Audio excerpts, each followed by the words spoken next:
Welcome to the 3D Animation Career Webinar. I'm going to be your host and presenter, and I'm going to introduce myself here shortly. But before I do and get started on the presentation, I want to give you a quick rundown on the fact that this is recorded, but I am there live with you because I can't really chat and present at the same time. I have to record this so that I can actually respond to you in the chat live. So please do respond to me there. And if you have any questions as the presentation goes along, please don't hesitate to ask those questions. There's also going to be resources that you can save and download and bookmark in the chat section. So please pay attention there as well for resources that you can use later. You can also interact and give me a thumbs up anytime you're having a good time or this information is resonating with you. So you can test out that thumbs up button right now. Let's get started with the presentation. 3D animation, the roadmap for your career journey. This is all about you and your career. So who is this for? You are bored with your career, or you want to switch careers, or even maybe just have a side hobby and you have no experience. This is not an animation tutorial. If one of these are you, then keep watching. Rowing harder doesn't help if the boat is headed in the wrong direction. So what direction are we headed in? We are going to cover all of these topics. 3D animator as a career, how much you're paid, how to get started, barriers, how to overcome, how to get hired, reality check of the career, and the future outlook of the career. So we're going to cover the entire journey from beginning to end on what you need to do to have a career in animation and what does that look like? Because there's no reason in pursuing a career in animation if you don't like the outcome. So it's good to know that now before you start, and as you're starting your career in your animation journey, before you get to the end and realize you don't even like it. So I'm not going to hold back. I'm going to give you the truth about what it's like working in the industry and how you can get into it. So I was just like you. I started not knowing anything. So I was broke, unemployed, divorced, and living at my mom. That maybe isn't you, but I was basically at the worst place I think maybe, someone in my position could be. Broke, unemployed, divorced, living with my moms is not really the ideal situation. This was more than 10 years ago, and I'm clearly living at my mom's house because you can see my baby picture right here. And a couple years after this picture was taken, I was holding an Oscar. I was working at an Oscar-winning studio just a couple of years after this. So you can really change things in a very short amount of time if you're very focused and you know exactly what you're going for and how to go about it. And that's why I created this webinar to show you those steps. So who am I? My name is Lucas Ridley. I'm currently a lead animator. I have over 12 years in the industry. I wrote a book about breaking into the animation industry. You can find it on Amazon. And I'm an animatorsjourney.com mentor. And my combined courses all over the whole internet has over 80,000 enrolled students. So I have quite a bit of experience teaching as well. So these are some of the places I've worked and the projects I've worked on. Avengers, Little Mermaid, Aladdin. I've worked at ILM, Rocksteady. I've worked on Suicide Squad. I've worked on The Last of Us Part 2. I've worked on games, movies, films, commercials, you name it, I've worked on it. VR, everything. I've also directed some stuff. This Duplo video actually has over 87 million views on YouTube right now that I created all by myself and sold it directly to Lego. They paid me a director fee and I animated the whole thing by myself. So it was a nice freelance job for me because I had no overhead. I wasn't paying anyone else to do anything. And these kinds of simple projects I'm able to do because I have that knowledge of how to do that stuff. I've also done Star Wars Legos for them as well as working for these other companies. I actually ended up switching careers at 26 years old. I didn't get a degree in animation. I studied forestry. This is me in my first job making maps for nonprofit organizations. And this is the roof caving in where I lived in a converted garage while I studied animation. So why am I doing this? I teach because I don't want my experience to die with me. You can see here, I almost died of cancer. And since then, I've created over 100 hours of training. So right now, I want to share how to begin your journey with certainty. By the end of this training, you'll know if this career is right for you and how to pursue it successfully. So first off, animation is hard. I want to get that out of the way. Anyone telling you animation is easy doesn't know what they're talking about. So I want to set expectations there. Learning animation and doing it is difficult. So it's going to be even harder if you don't have someone helping you. So you're in the right spot. So let's buckle up here. So what does a 3D animator actually do? Because some people get this confused when some people say 3D animation and they're actually talking about the texturing. It's not actually the animation. So a 3D animator doesn't model, we don't texture, we don't light, we don't rig, we animate. That's all we do. We move things. So we're given stuff and we move it. That's what a 3D animator does when you're hired for a job at a studio to be a 3D animator for that studio. There's an elephant in the room right now. You're probably already thinking, I got to learn this like complicated software. I call it the software scaries. So we're going to just dispel all of the mystery and confusion and software scaries right now. This is Maya. This is the program I've used my entire career. It's an animation software. All animation softwares are like this, but this is the one that most people use. So as a 3D animator, there's a ton of buttons here, but all you really need to focus on is the fact that we have a character on the screen. It has controls that we can move by manipulating them and just simply moving them in the viewport like a little toy figure. And once we create a pose, we can save that pose and then move forward in time and create a new pose. And that's animation. That's all you really need to know. So don't feel so intimidated like it's some super technical thing. Luckily, as animators, we don't have to be super technical. All we have to know is you hit S on the keyboard to set a keyframe. You can see it turned red over here, and there's a value right here. And if I move forward in time and then I do something else and I scrub in between it, we have our first animation. So it's not that crazy to get started. So that's the software scaries out of the way. So you don't have that in the back of your mind that, oh, it's going to be too complicated. I can't do this. We've covered it in less than a minute. So there's more steps to it, but that's basically it. So you want to be an F1 race car driver. I hear this in the terms of animation sometimes, but imagine someone said to you, I want to be an F1 race car driver. But then they said, so I'm learning to paint cars. It doesn't make any sense. If you want to be an animator, you need to be animating, just like an F1 race car driver needs to be driving. So if you want to be a 3D animator, you need to be animating. Don't be doing all this other stuff that we know is not about animation, modeling, texturing, rigging. You don't need to know that stuff if you want to be hired as an animator, because all you're going to do all day is animate. You're not going to do that other stuff. So you might as well be devoting your time to that now. So who makes a good animator? Maybe this is you. You're detail-oriented, patient, resilient, you're a good communicator, and you're a good problem solver. So if any of that sounds like you, keep listening. So what is it like to be an animator? This is a day in the life of a 3D animator. You get paid to travel. I've lived in all these places. Here's the lunchroom from ILM in San Francisco, looking at the Golden Gate Bridge. This is Hollywood Bowl in LA. This is me living in London now. This is Skywalker Ranch. This is in Vancouver. I've worked on stuff that influences the next generation. Here's Transformers movie. Here's Naughty Dog when I worked there. Here's me standing in front of a movie poster with my family that I helped animate on.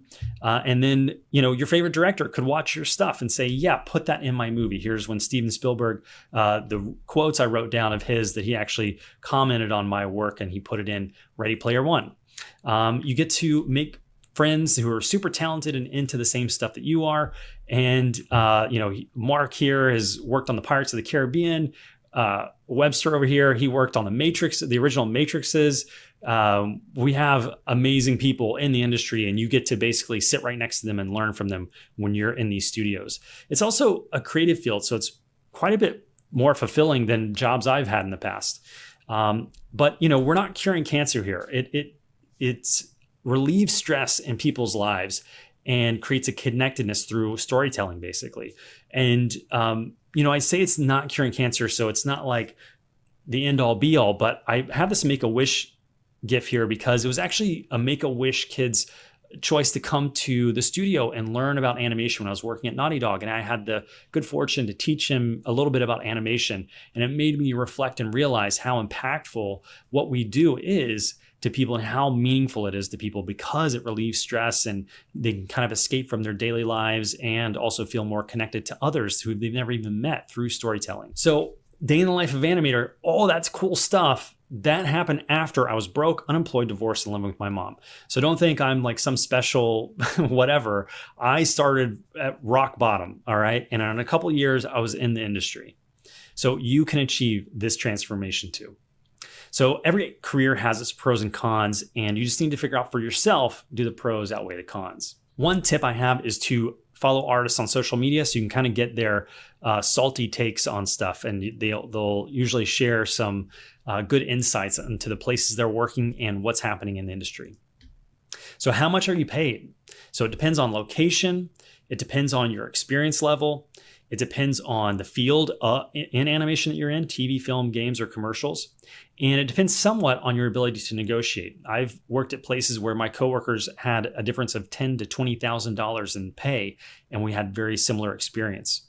So roughly in the US, a junior can expect somewhere around $36,000 upwards to $115,000 or more for senior level positions. And it all depends on all of these factors. So how do we know this information? It's not just from my own experience. You can go find this for yourself. And so you have glassdoor.com. You can look up actual studios you can see how many salaries that have been reported. So you can kind of figure out, okay, based on the number, what's the average and how does that work out across the industry?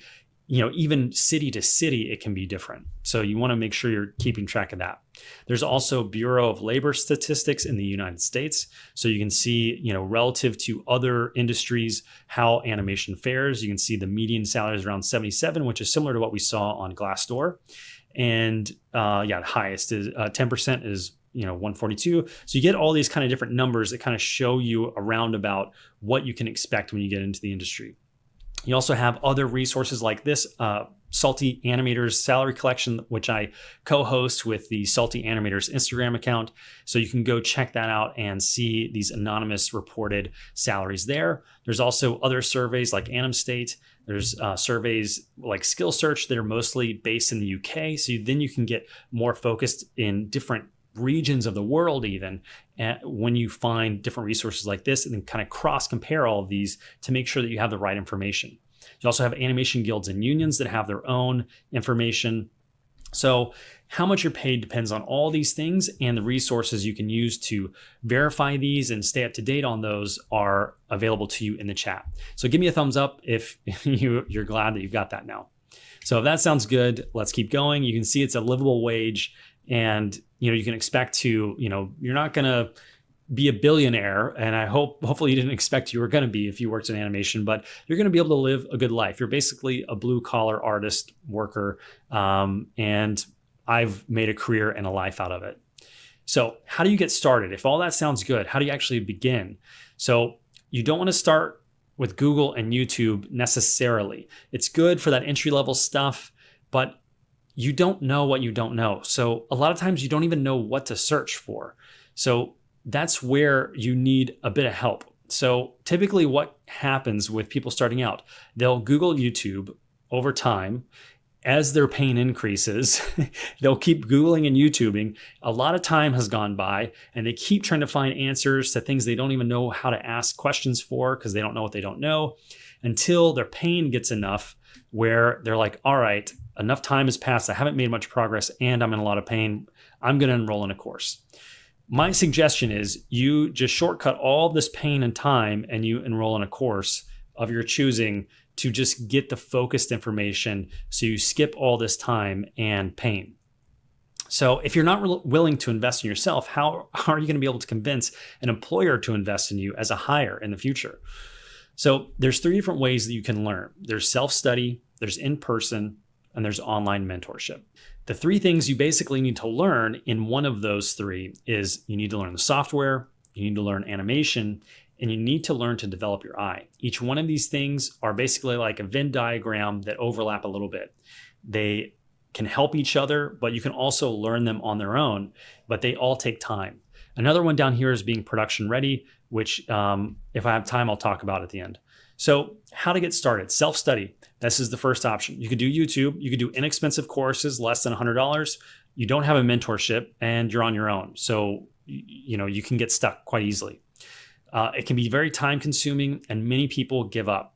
Most low-cost paid courses have a 2% completion rate. So even if consider yourself above average, you're probably not going to complete the course. And that even if you complete the course, that doesn't really speak to the quality of work that you created by completing the course. So you could be in the top 2% there and complete the course, but the work you made isn't actually great because you had no one checking it and giving you feedback. So it's the most difficult road to go, and most people don't make it. It's like trying to hit a target blindfolded. In person, it's expensive. It's a 1 to 4 year program, so it's more expensive.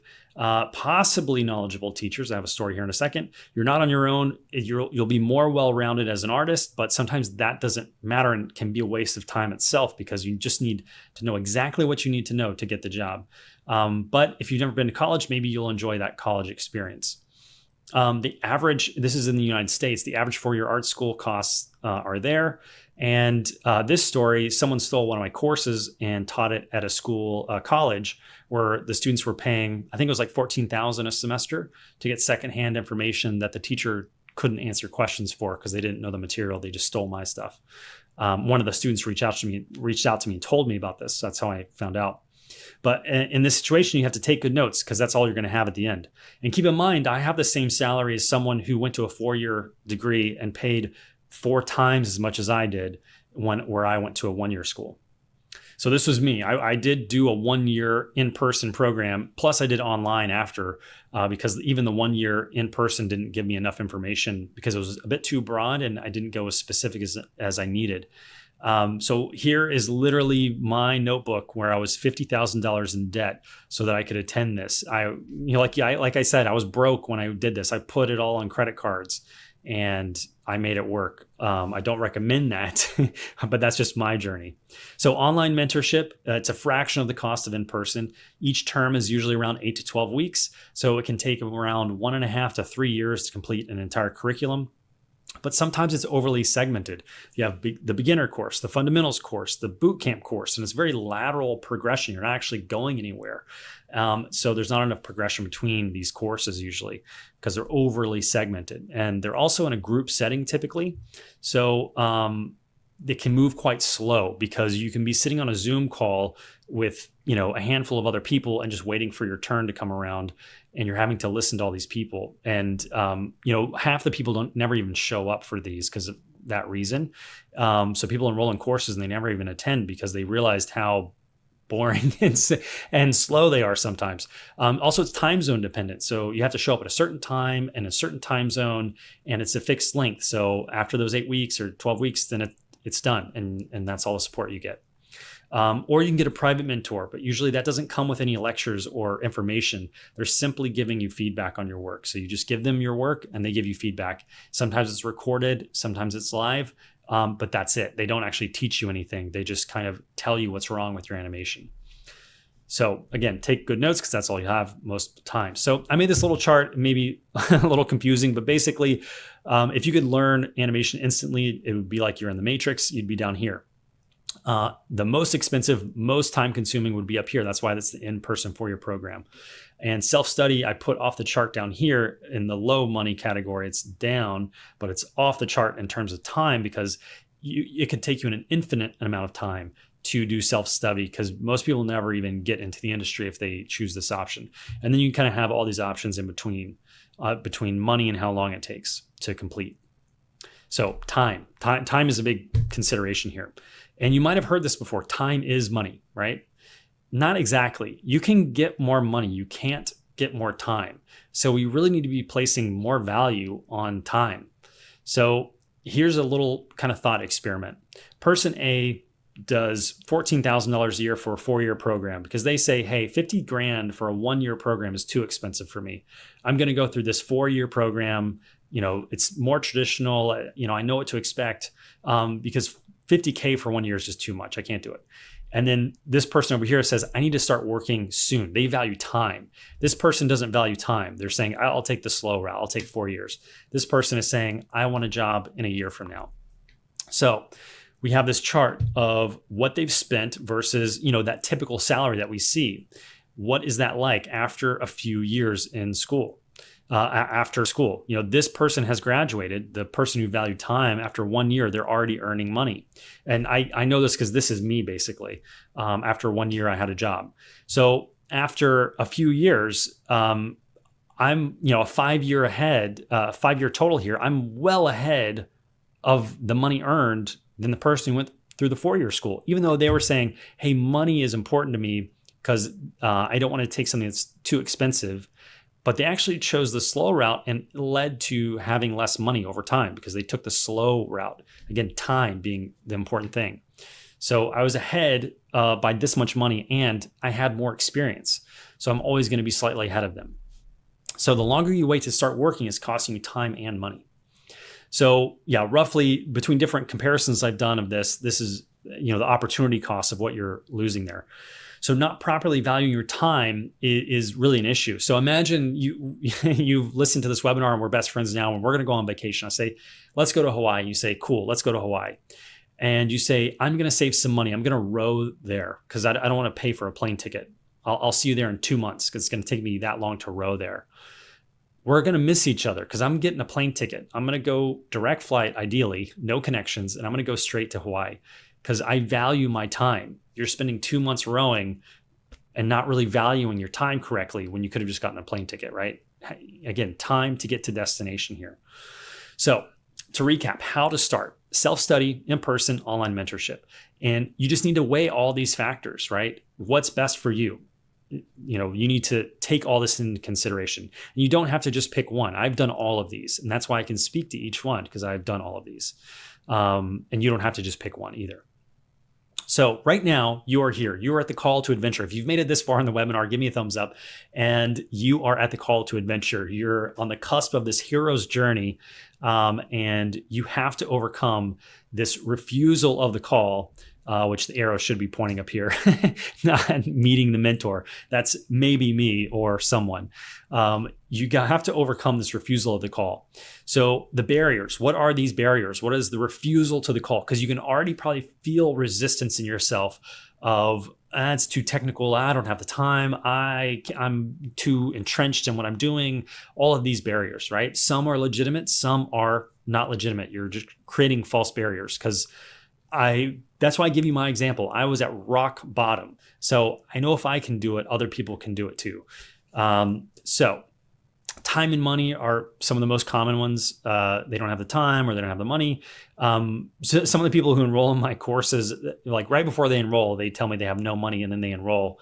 And I'm like, wait, what just happened here? It's just a fascinating psychology of money situation. So, for me, I was broke and I was just determined to make it happen.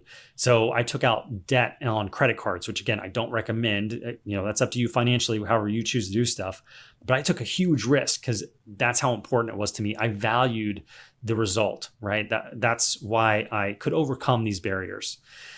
And another barrier could be talent. You could think, well, I've never been good at drawing, which you don't have to be good at drawing to be a 3D animator anyway. But you need to reframe this stuff, have a growth mindset. So instead of saying, I'm not good at XYZ, say, I just haven't spent time with that thing. That's why I'm not good yet. This is the tortoise and the hare kind of parable example. So shiny object syndrome can be a real distraction, especially in the 3D and CG industry here, because there's so many literally shiny things to pursue: texturing, rigging, look dev, effects simulations, and animation. And usually you'll get these shiny object syndromes and you'll change course right when you reach the point of friction and things kind of get tough. Then you'll start to look around for other things. You're like, well, I want to actually, maybe I should be texturing. Maybe I should be a concept artist. Maybe I should be a rigger. Every time it gets hard, you're at risk of the shiny object syndrome when you meet your first resistance. So just be aware of that so you can push through this barrier to actually achieve your goals. Choice paralysis. Sometimes there's a lot of things to choose from, even in course selection or, those three: in person, self-study, or online. Because no one wants to make the wrong decision. So you just kind of wait it out and you end up, again, not valuing time correctly. You're not going to be able to make the perfect decision ever anyways. And if you're valuing your time, you're just going to take action and just go, go, go. And that's what I hope you do at the end of the webinar. So instead of not doing anything. So this is a rough one because this is a literal example I have. Someone emailed me and they were just uncoachable. And I told them, hey, they basically showed me their work and I was like, you're missing the same thing over and over. And we kind of need to go back to the bouncing ball example, which is like the entry level kind of work. And they took real offense to that because they had, been working or learning for, years actually, and they had never gotten a job. And it was clear to me why they hadn't gotten a job. And I'm trying to convey that, they're not even one of my students. I'm just doing this out of the goodness of my heart here to try to help the guy. And he got to the point where he was like so aggravated with me. He was like, I will PayPal you $100 if you can find my mechanics not right in one of my animations and prove it. And, I didn't even respond to him. I don't know if he's going to be the one that qualifies how I prove it to it. The whole premise doesn't make any sense, and I just let him go on. Unfortunately, I followed up with him, and he still doesn't work in the industry. So don't follow in his footsteps, and take feedback in the spirit that it's given. Don't wait around. Quick story. This is Bill Pope. He is the cinematographer for The Matrixes, the Spider-Man, Scott Pilgrim vs. the World, all kinds of stuff. He is from my hometown. And when I was broke, divorced, living at home with my mom, my godfather said, hey, I know Bill Pope's mom, and he comes into town from time to time, and I could introduce you. So I waited and I waited and I waited, and I thought, this is how I'm going to get into the movie industry. This is my in. How unique is this? I grew up in a town of 50,000 people. It's nobody. I'm going to meet Bill Pope. And I waited and I waited and I waited, and I got so frustrated with waiting. I said, screw this. I'm going to do it myself. I'm tired of waiting around for someone to give me the opportunity. I'm going to create the opportunity for myself. So that's what I did. So you can't wait around for the conditions to be perfect, because they never will be. And, I don't have money for the options I want, so I'll just do nothing. That's also going to get you nowhere. So also not valuing the result, right? You haven't placed enough value on the result, and therefore do not want to either do the work when you don't feel like it or invest to achieve your goal. So my recommendation, burn the ships. This goes back to the conquistadors, and they were like, we're not going home. We're going to succeed on our journey and what we're doing. And this is what I did. I took out a ton of debt, and I was like, this is going to work. I'm going to make this work one way or another. It's a risky maneuver sometimes, but that's, when you're taking on that much debt, in my case, which is why I started teaching, so that other people wouldn't have to take on that much debt. But that's my recommendation, is like mentally, psychologically, I'm going to succeed and make this work and do what it takes to achieve that. So what's the alternative? Just not do that. Just turn off this webinar right now and play video games, or go back to watching Netflix, or whatever it is. Just don't do it. Don't take action, and you'll get no results. So these are the summary of the barriers. There's also family sometimes can get involved, but it's your life. You should choose your own adventure here. But let me know if there's something else that I haven't covered here that's a barrier to you. Sometimes health is an issue too. Having cancer, I'm well aware of that. So you are here now. You've overcome the barriers. You've met me, and you need to cross the first threshold into the special world of animation. So you need to choose one of those three to succeed and go through that special world. So you'll go through all these trials and tribulations and challenges and rewards, and you'll come out of this special world with a new skill. And that new skill is going to be how to animate. And this journey, this hero's journey, occurs many times over your career. It will occur every time you're on a new project, every time you get a new supervisor, every time you change jobs, every time you learn something new. It's going to happen over and over and over. So get used to it. But the first one is the biggest one to overcome, because this is the first introduction to the special world of animation. And like I said, these are the three things you have to learn in this special world. All right. So in one of those three ways. So far in the webinar, we've made it this far. And now we are to the stage of how to get hired. So how to get hired, demo reel. The demo reel is the result of going through this special world and this hero's journey of learning animation. So that is how you get hired, not a diploma. Diplomas do not matter. No one cares about your diploma. The only time a diploma could come into play is in some countries, their governments use a diploma to qualify you as a visa candidate for their government. The studio doesn't care, but the government that the studio is in can care. But normally, by the time that you're qualified enough to be working in another country, you'll have enough years of experience working in your own country to make the transition, because some countries will take professional experience in lieu of a diploma. I've lived in Canada, and I now live in London, and I don't have like a college degree in animation. So how to get hired? Demo reel. We do want to use only our best work, and it needs to be tailored to the studio you're applying for. When you're starting out, you may not have enough work to actually tailor make a demo reel for that studio, but you'll just do your best, and you'll update your reel every 3 months, hopefully. And you want to put your contact info at the beginning and at the end. So that's like just your name and your email address. And that's really all they need for like 3 to 5 seconds. And what we don't want to do is go over a minute and a half. I mean, I've been working for 12 years, and my demo reel right now, I have a bunch of different ones. I have a games reel, I have a creature animation reel, I have a character animation reel, I have a visual effects reel, I have a director reel, I've just done enough work that I can have all these different reels because I have that much work to show. But each one of those is probably not more than 60 seconds because I want to show only my best work, not everything I've ever done. I never use obnoxious music. It's very low and in the background. And I never show the same thing kind of twice because I want to show my variation and the versatility of my skill set. So good body mechanics is a must. And only that can get you a job. You don't actually have to animate acting and lip sync shots to get your first job, because the trick here is you most likely won't be given those shots anyways as a junior. When you were hired to a studio, you'll be doing background characters or something that's body mechanics related. You're not going to get the big hero moment of acting when you're a junior. So you want to make sure your body mechanics are great. And these are, two of my favorite examples of great body mechanics. Different styles. This is a bit more stylized and this is a bit more realistic. So here's a great example of someone who basically runs a studio.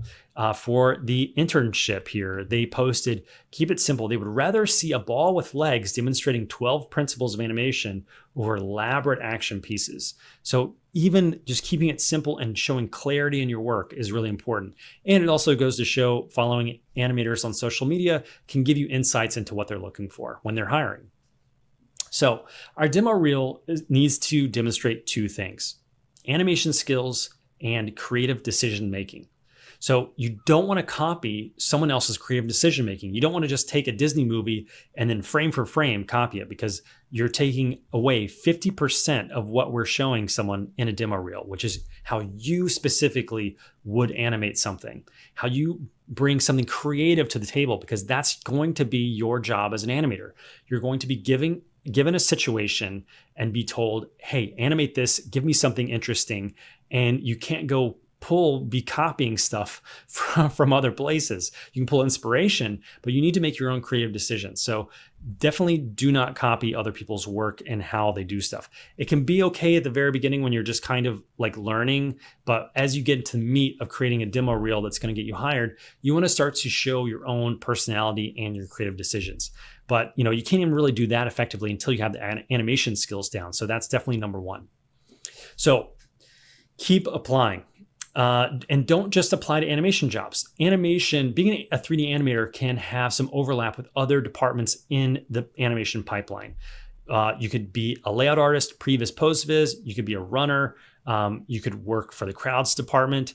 You could work in different fields in animation, big and small, large studios, indie studios. Just cast a wider net to have as many options on your plate. So the interview, if your demo reel is successful to get you an interview, the interview is the next stage after the demo reel is successfully accepted and they like it and they want to meet with you. It's testing your soft skills now. How do you communicate?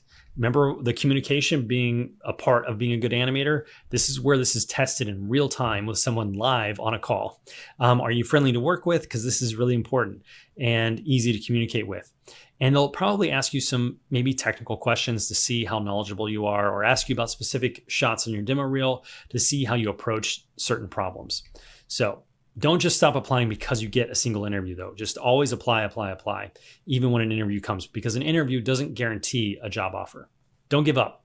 It took me 4 years to actually get into Sony. I was working as an animator and I applied every 6 months for 4 years. And then I got hired at Sony.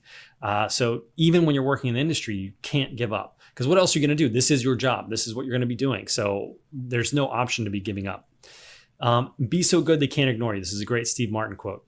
Or CANI, constant and never-ending improvement. This is a Tony Robbins concept. So take action. Don't finish this webinar and just be like, oh, that was cool, whatever. And feel good about yourself because you like sat through this. You actually have to do something about all this information that you're getting. So take action, whatever it is. Open Maya for the first time, download a free trial, open Blender, whatever it is, just get started. Just say, take an action so you can mentally check that off your list. I actually did something. I didn't just passively receive information. I actually took action on that information. So listening to this webinar is not enough. So this is a summary of what we talked about, how to get hired. So what are the realities of working in the industry? What's it's actually like? So there's a lot of moving around. I've moved around quite a bit because a lot of the work is project based. So when the project is done, you don't have a job anymore and you need to go find a new project. Sometimes the bigger studios, they have enough overlapping projects, they can keep you employed, but that's not always the case. And you may not even want to keep working there anyways after you've worked there on one project. So a lot of the work is concentrated in big cities, so they're more expensive, and you can use numbeo.com to compare with your cost of living wherever you're living right now. Tax incentives. So studios open and close all the time. They move to different countries. ILM Singapore just closed down. I've seen other, smaller studios close down all the time as well. And other big studios going to different markets to try to capture those constantly changing tax incentives. Governments open up tax incentives and they shut them down. And so the studios are just chasing those so they can have competitive bids for the movie studios they're trying to work for. Job security versus project cycle. So games are longer project cycles. They take longer to complete than a movie, for example, and commercials are the shortest. So depending on the kind of project cycle and stability you want to have in your career, that may dictate which one of these fields you choose to go into. So it's a competitive industry for sure. There are high standards. There's a very high bar for quality in the industry. And you always need to be practicing and learning because this is a tech field. So things are always kind of constantly shifting and moving, and you just need to stay sharp. This is a skill that will get dull if you don't maintain it. So you always need to be animating. Even if you're not animating exactly what you want at work, you need to be animating what you really want to be doing at home. And like I've said, animation is hard. And you can be typecast, like I said, kind of alluded to just now. If you get hired onto a project, say for a year or two, and you're doing a very specific kind of animation, but you don't actually want to get hired for that in the next job, you need to be doing your own work at home to show different work than what you're actually working on at your job. Because you could get typecast as that person who does that one thing in animation. And if you want to be doing something else, you need to chart that path for yourself and create the demo reel that will get you hired for that work. It can be difficult. Work-life balance, depending on crunch and the types of projects or fields that you work in, overtime is a thing, but having clear boundaries with production when you're working is a very healthy thing. And it's becoming more prevalent where people respect those boundaries. If you say, hey, I need to take some time off, or, we've gone so many weeks on overtime, I need a break, or it's for the health of the team that needs to be managed in a healthy studio environment. You can make a decent living. We've been over that with the pay. It can be hard on your body. You're probably sitting a lot, maybe wrist injuries. Take care of yourself. Absolutely, especially when you're starting on the journey, because the better habits you create now, the longer you're going to be able to go through the industry. So you can work on stuff with popular culture. I've worked on an Avengers movie. I grew up with Marvel stuff, and I've gotten to work on, a Michael Bay movie, a Steven Spielberg movie. It's amazing to work in this creative field as well. It's endlessly interesting to me because animation is all about motion, and I'll never have animated everything that's ever moved on planet Earth. So there's just always something new to study and learn about. How does an elephant move versus how's an ostrich move, or how someone act in a certain way, sad, mad, happy, old, young. It's just constantly interesting to me. And again, it's in cutting edge technology.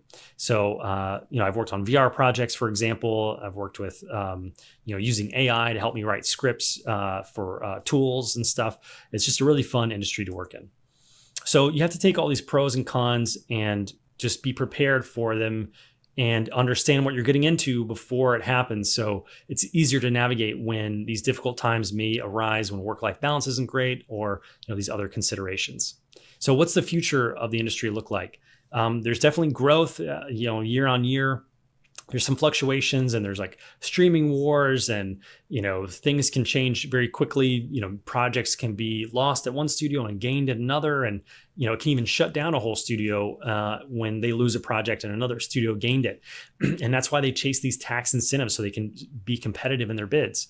There's also, in certain fields, disciplines, there can be shortage of workers at times. I'm on a skilled worker visa, so it's technically a shortage of animators in the United Kingdom, for example, right now. So they have a special visa for skilled workers that they have a shortage of. There's more remote work post-COVID, post-pandemic. There is more remote work than definitely pre-pandemic. And it could be a pandemic-proof job. We saw that in the pandemic, where this show specifically changed from a live action show to an animated show, just so they could keep going on with the next season. A lot of animated stuff happened during the pandemic because we could continue working from home where people couldn't, and that needed to show up on a set and actually film something. We could, work from home and animate. Animation and visual effects films aren't going anywhere. They dominate the box office, and I think it's obvious year after year after year. They're the top movies. As we go forward in the future, real time is going to be important. Like games, the technology gets better and better, and that's starting to enter into film technology as well. And physics-based simulation stuff like Cascader here is an example. This is from Unreal Engine over here, and AI. And AI is going to be another thing that's constantly evolving from. I've used it for writing Python tools that I needed help with and all that kind of thing. So there's also strikes. The writer and actor strikes having an effect on the visual effects industry because they depend on that being filmed, so they have something to work on in visual effects. Whereas, maybe games, they don't depend on anyone actually filming anything, so games is okay. So you just want to be aware of those kind of domino effects.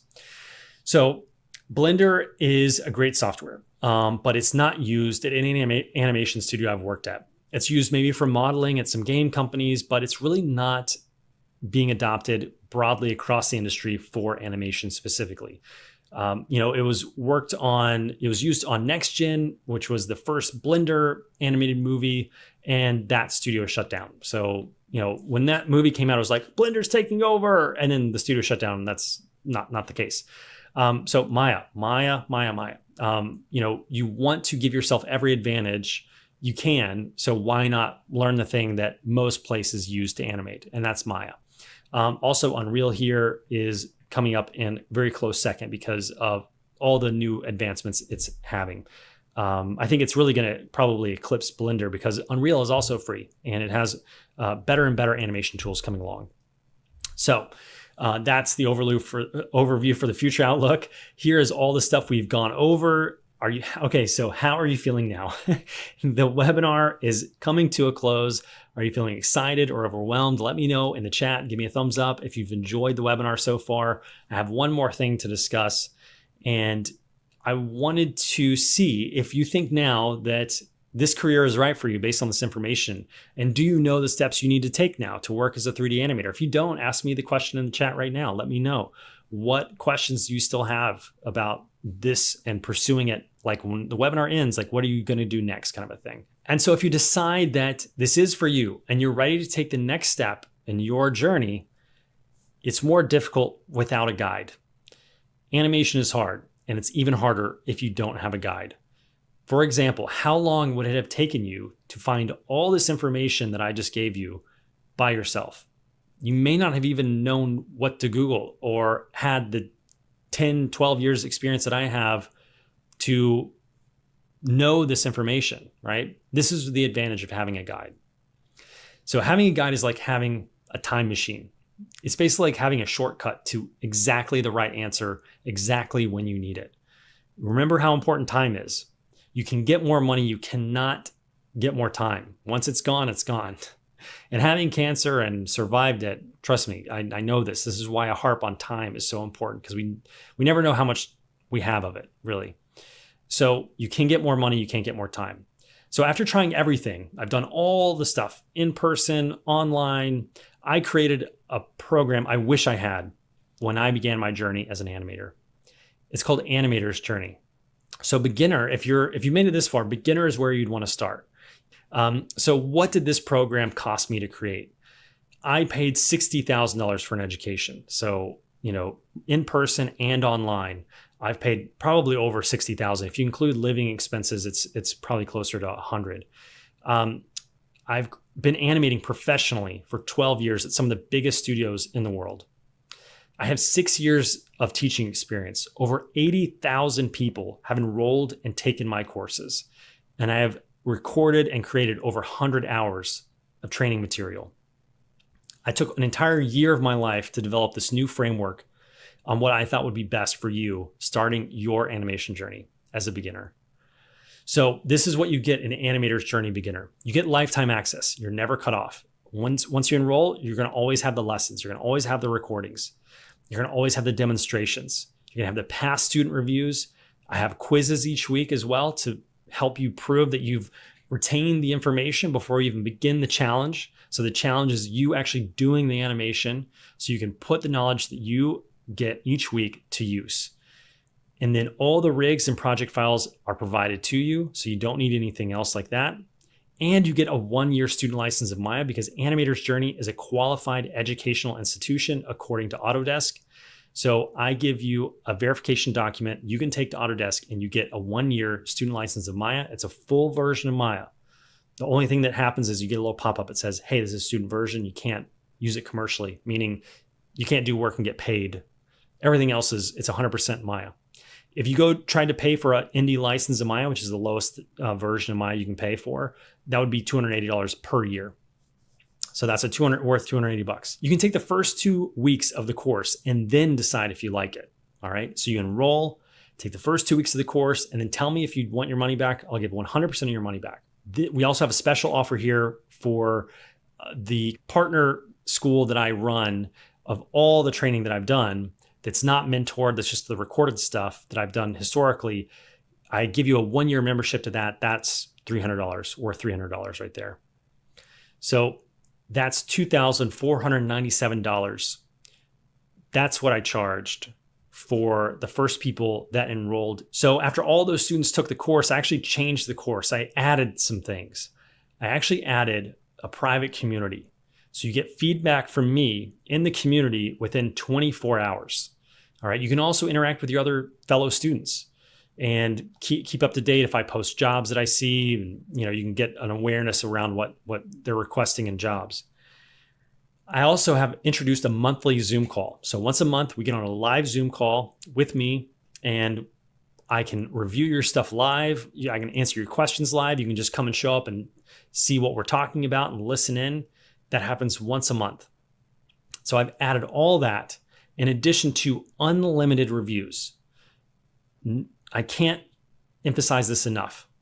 Unlimited reviews. No one does this.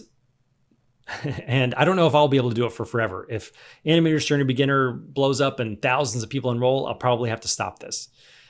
But for now, I can do unlimited reviews. Why am I doing that? Because I care about the quality that you get to. Not that you check a box and say, I did it. I actually completed it. That's not what I care about. What I care about is the quality that you get to when you complete it. And that's what this back and forth takes for the feedback in the private community. You post a link to your work, I'll give you comments. You post an update, I'll give you more feedback. You post another update until I give you the green check mark that says you've passed, then you can move on to the next challenge.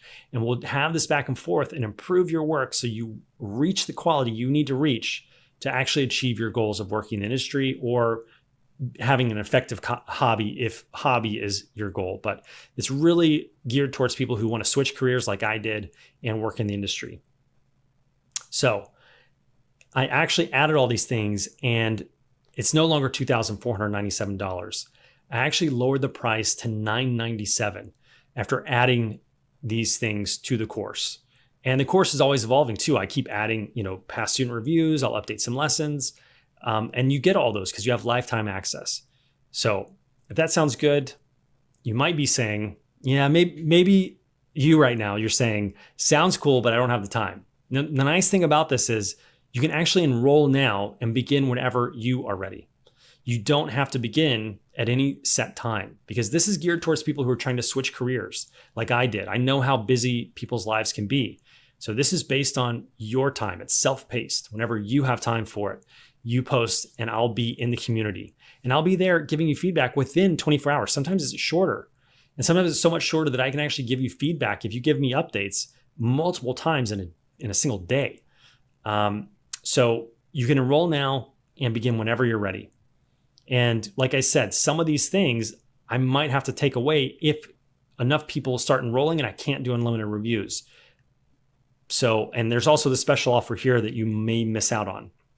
So you want to take advantage of these things. You basically have $600 worth of Maya and the training from Digital Creator School, which are all these other courses for a year. And you get all that in addition to lifetime access and unlimited reviews for $9.97. So you also have the option for flexible payments. So if you're like $9.97 is still kind of too much, we can actually break that down into the lowest 3 payments is the lowest that we can do. So you can actually start and get enrolled right now for $3.97. And then there'll be automatic payments for another 2 months. So that is an option as well if you need that. So this is all the stuff you're going to get. You're going to get a monthly Zoom call. You're going to get a 1-year student license of mine. You're going to get a certificate when you complete the course. You're going to get the community. You're going to get the course itself. And all these are, starting to, you can get a glimpse of all the other courses here in the Digital Creator School library. But this is the main one you're enrolling in, Animator's Journey Beginner. You have the lectures, the demonstrations, you have the quizzes, you have the my demonstrations, you have the file projects. I'll get back to you around in about 24 hours. Anytime you post in the private community your work, I will give you feedback on the coursework that you're posting from the challenges. And you've got the challenges to complete. And you have 2 weeks to even determine if you want to stay in the course. And that's all for $9.97. All right. So imagine your future. Okay. Put yourself in my shoes for a second. I worked on Ready Player One, working for Steven Spielberg. And I actually worked on this sequence here. And I worked where the Sixers, I've said this wrong before. It's the Niners, like the 49ers. No, it's the Sixers. And there's these digits on these kind of foot soldiers. And I actually hid my nephews and nieces' birthdays on the Sixers' chests because we could actually go in and change the numbers. So I got to show my nephews and nieces this movie. It's like that Steven Spielberg gave me these amazing quotes that he liked my work and my camera work that I animated on the show, on the movie. And I also got to set my nephews and nieces down and say, hey, forever in this movie, you'll be able to see your birthday. This is the kind of stuff and the kind of future that could be yours, if you wanted to pursue this and wanted to have a creative field and a creative career at your fingertips. So enrollment is open right now. You can click the link in the chat box to begin your animation journey. This offer is going to expire in 3 days. So you want to make sure that you get your ducks in a row and get that enrollment in 3 days time, because you can actually start whenever you want to after those 3 days. So once you enroll, then you can start whenever you want. You could start 6 months from now, but this enrollment and offer will expire in 3 days. Let me know if you enjoyed the webinar and by giving me a final thumbs up, and I look forward to seeing where your journey takes you.